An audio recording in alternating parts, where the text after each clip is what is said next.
Bapak Ibu Saudara yang dikasihi Tuhan Yesus Kristus, di tengah tantangan menghadapi pandemi COVID-19, tidak ada satupun dari kita yang tahu apa yang akan terjadi di hari esok. Namun kita tahu apa yang Tuhan ingin kita lakukan setiap waktu. Mazmur pasal 62 ayat 9 menyatakan, "Percayalah kepadanya setiap waktu, hai umat, curahkanlah isi hatimu di hadapannya. Allah ialah tempat perlindungan kita." Hari ini kita boleh bersyukur kepada Tuhan Yesus Kristus. Kita masih dapat menikmati hari pemberian Tuhan di tengah tantangan dan cobaan hidup. Karena kasih-Nya, kita diperkenankan melaksanakan ibadah keluarga walaupun di rumah-rumah.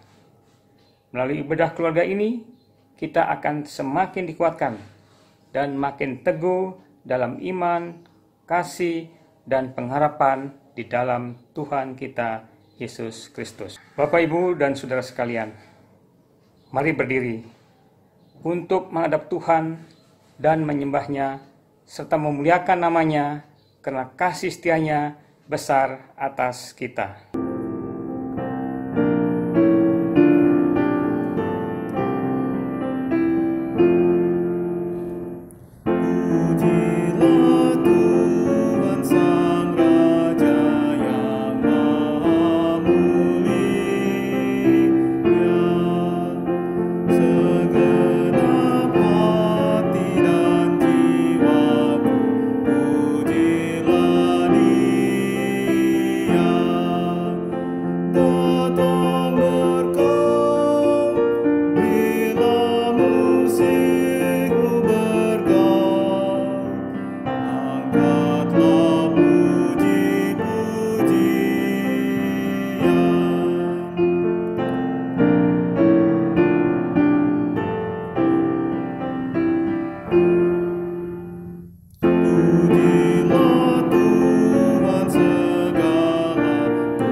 Bapa Maha Kasih, kami mengucap syukur sebab pertolongan Tuhan nyata dalam hidup kami.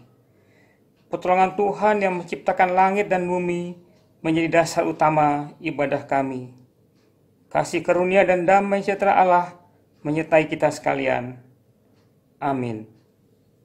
Mari kita bermazmur dari Mazmur pasal 85 ayat 9 sampai dengan 14.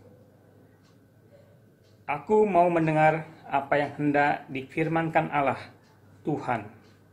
Bukankah Ia hendak berbicara tentang damai kepada umat-Nya dan kepada orang-orang yang dikasihi-Nya, supaya jangan mereka kembali kepada kebodohan.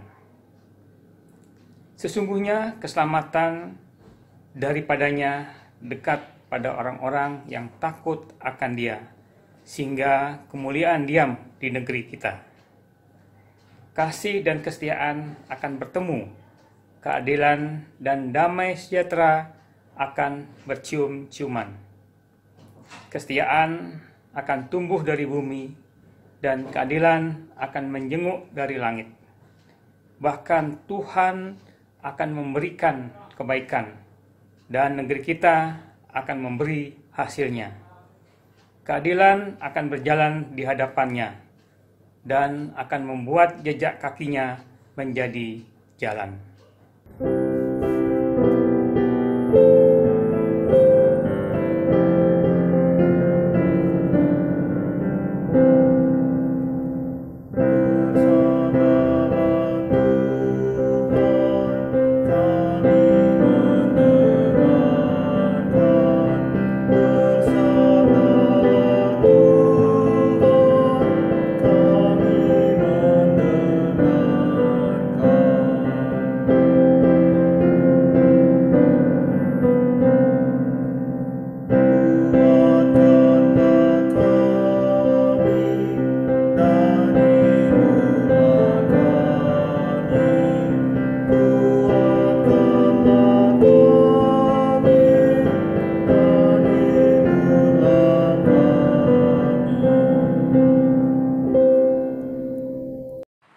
Jemaat yang dikasihi oleh Tuhan Yesus Kristus, sebelum kita masuk dalam pemberitaan firman, mari kita berdoa.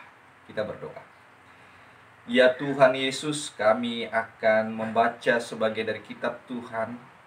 Bimbing kami dengan Roh-Mu yang kudus, supaya apa yang kami baca, apa yang kami renungkan, dapat kami pahami dengan baik dan kami dapat lakukan di tengah kehidupan kami.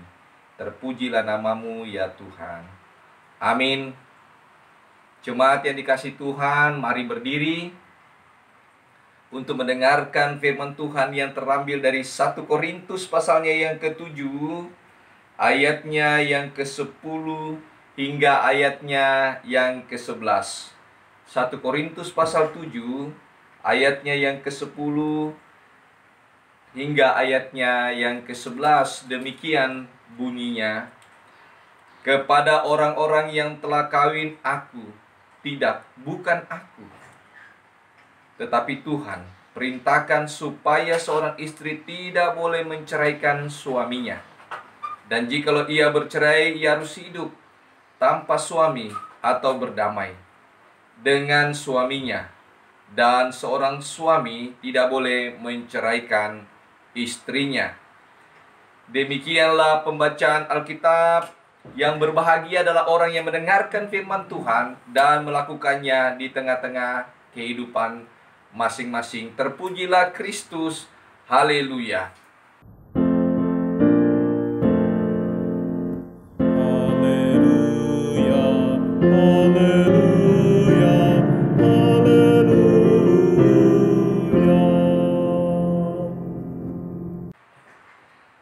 Bapak Ibu yang dikasihi oleh Yesus Kristus, dalam kehidupan iman Kristen ada dua hal yang harus kita pahami.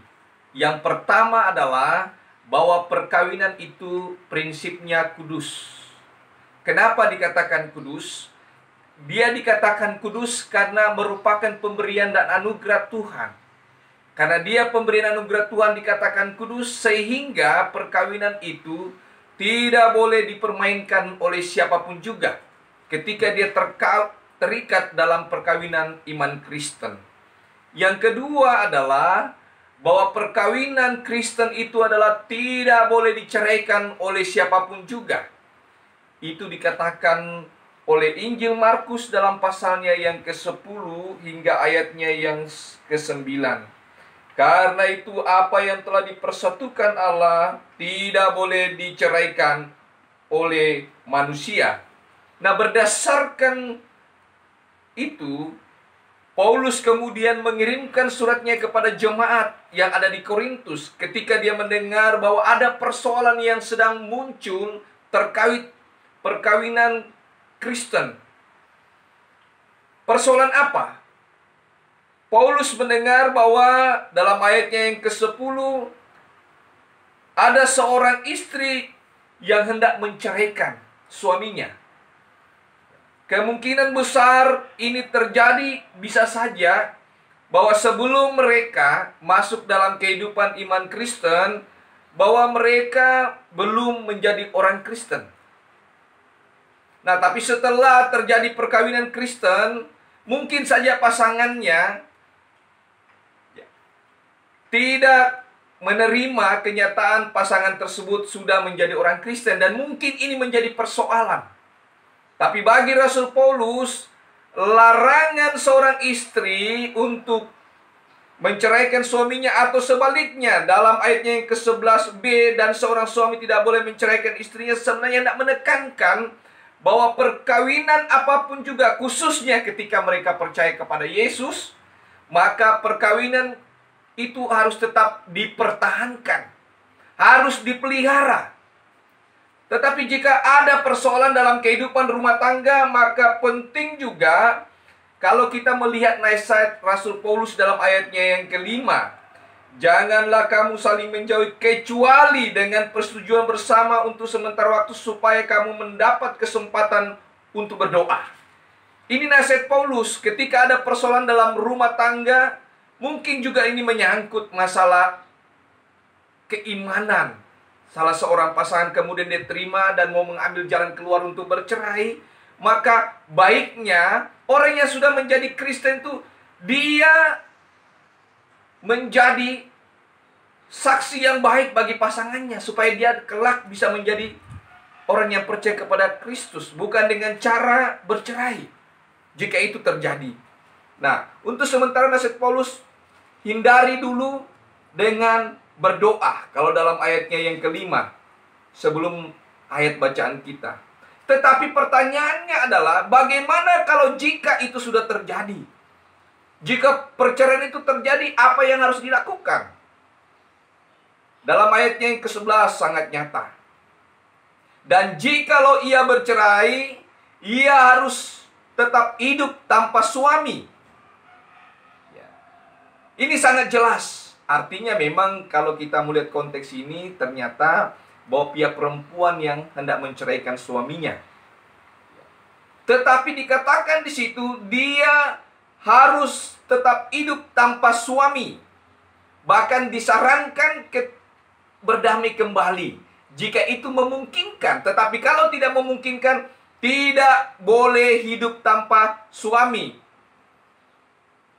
Artinya apa? Bahwa ketika dia terikat perkawinan Kristen kemudian bercerai, tidak disarankan Rasul Paulus untuk melakukan perkawinan lagi. Bapak Ibu yang dikasihi oleh Yesus Kristus, perceraian memang dalam kehidupan perkawinan Kristen, dalam konteks kehidupan kita sekarang, harus disadari. Banyak orang Kristen yang bercerai. Berbagai alasan. Bisa saja masalah ekonomi, masalah pekerjaan, masalah anak, waktu dan sebagainya. Dan alasan-alasan yang begitu banyak dibuat. Apakah itu benar atau itu benar? Sebenarnya alasan itu tidak bisa dijadikan alasan untuk bercerai. Karena itu sudah menjadi pilihan kita. Tuhan sudah mengirim pasangan itu menjadi pasangan kehidupan kita sampai maut memisahkan. Tapi kenyataan memang banyak orang Kristen bercerai. Dan perceraian dianggap hal yang biasa. Bahkan kita lihat malah banyak orang-orang publik, artis, dan sebagainya malah tertawa ketika perkawinan itu terjadi. Bahkan ada yang ribut walaupun sudah bercerai. Ada yang tidak berdamai walaupun terjadi perceraian. Tetapi Paulus menyarankan sini pentingnya hidup berdamai dengan pasangan. Baik ketika kita masih menjadi terikat sebagai suami istri maupun sudah tidak. Perdamaian itu penting dalam rangka kita saling menghargai, saling menghormati satu sama lain sebagai ciptaan Tuhan yang mulia. Apalagi anak-anak Tuhan Yesus. Bapak Ibu yang dikasihi Tuhan, pertanyaan bagi kita adalah bagaimana supaya perkawinan kita itu tetap utuh sehingga tidak terjadi perceraian. Yang pertama harus dilakukan adalah pentingnya yang namanya kesetiaan. Pasangan kita baik istri maupun suami melihat bahwa tidak boleh lagi kita melihat orang lain untuk kita jadikan tempat mencurahkan, terjadi perselingkuhan satu sama lain. Kesetiaan itu penting. Yang kedua adalah, mari kita harus menerima kekurangan pasangan masing-masing, kelebihan masing-masing pasangan. Kekurangan satu sama lain, yang punya kelebihan menutupi kekurangan pasangan yang satu, kelebihan yang satu juga menutupi kekurangan pasangan lain. Sehingga rumah tangga itu betul-betul terpelihara. Karena apa? Saling menerima kekurangan, bahkan perlu kita memuji kelebihan pasangan kita sehingga keutuhan rumah tangga tetap terpelihara. Yang ketiga adalah kita harus menyadari bahwa perkawinan Kristen itu adalah pemberian Tuhan. Tetap terpelihara sampai maut memisahkan. Caranya apa? Bagaimana kita sebagai satu rumah tangga menghadirkan dalam hidup bersekutu. Bersekutu kepada Kristus bersama dengan jemaat lain. Bersekutu dalam keimanan kita bersama-sama dalam kehidupan dalam rumah tangga sebagai rumah tangga Kristen. Saling mendoakan satu sama lain. Ketika ada persoalan, maka satu sama lain harus merendahkan hati masing-masing. satu sama lain saling mendoakan, saling menasihati, menerima. Kalau memang kita salah, kita harus menerima kesalahan kita, menerima teguran, menerima nasihat, sehingga kesalahan itu tidak memunculkan konflik yang berkepanjangan, apalagi perceraian. Ingat Bapak Ibu yang dikasihi Tuhan, perkawinan itu adalah anugerah Tuhan. Karena itulah pelihara sampai maut memisahkan. Tuhan Yesus memberkati kita semua. Amin.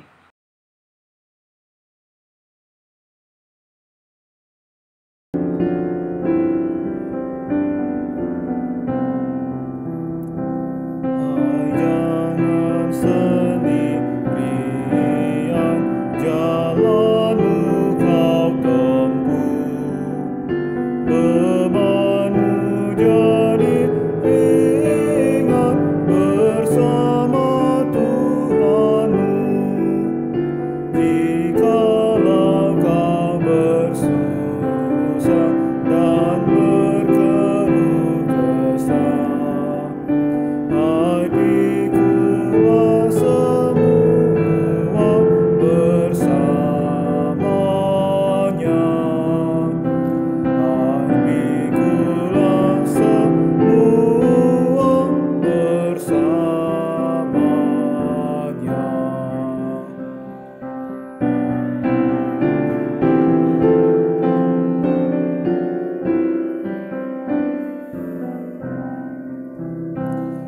Tuhanmu bersedia menjadi kawanmu, dengan menyambut Dia hatimu pun sembuh. Air mata Ia hapus dan jiwamu lega. Arahkanlah matamu kepadanya. Arahkanlah matamu kepadanya.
Mari kita ungkapkan syukur dengan memberi bagi pelayanan gereja Tuhan dan mengingat nas Alkitab dari Injil Lukas pasal 20 ayat 25 yang menyatakan, lalu kata Yesus kepada mereka, kalau begitu berikanlah kepada Kaisar apa yang wajib kamu berikan kepada Kaisar, dan kepada Allah apa yang wajib kamu berikan kepada Allah. Tuhan memberkati saudara dan persembahan saudara sekalian.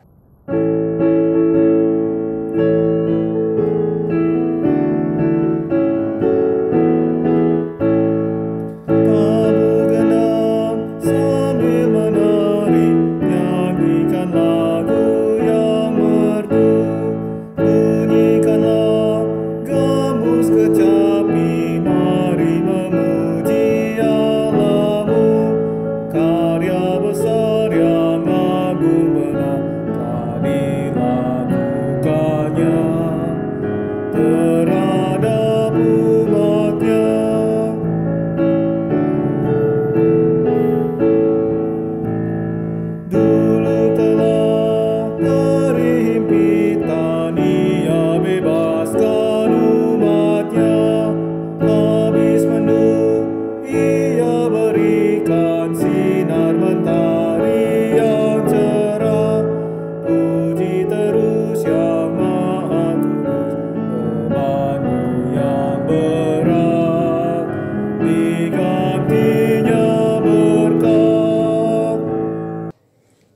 Bapak Ibu Saudara yang dikasih Tuhan, mari berdiri untuk menyerahkan persembahan ini kepada Tuhan dalam doa syukur.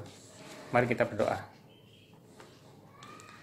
Bapa sumber segala berkat, kami bersyukur bahwa semua yang kami persembahkan berdasar dari tangan-Mu saja. Kami percaya persembahan ini dapat menjadi alat yang mendatangkan sukacita dan damai sejahtera.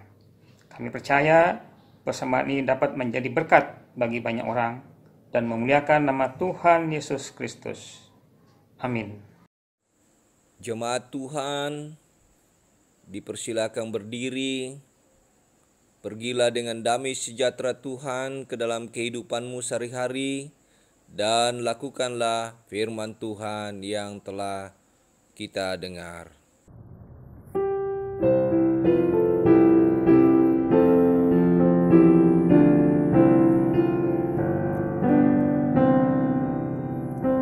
Ya Tuhan, bimbing aku di jalanku,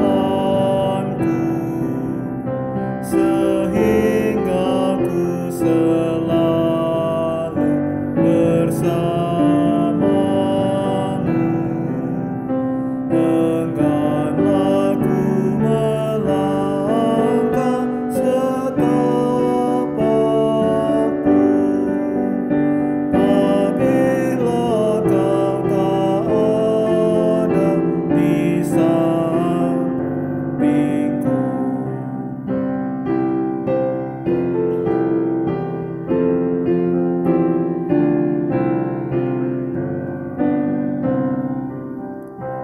Lindungilah hatiku di rahmat-Mu, dan buatlah batinku tenang teduh. Dekat kaki-Mu saja ku mau rebah, dan tidak ragu-ragu ku berserah.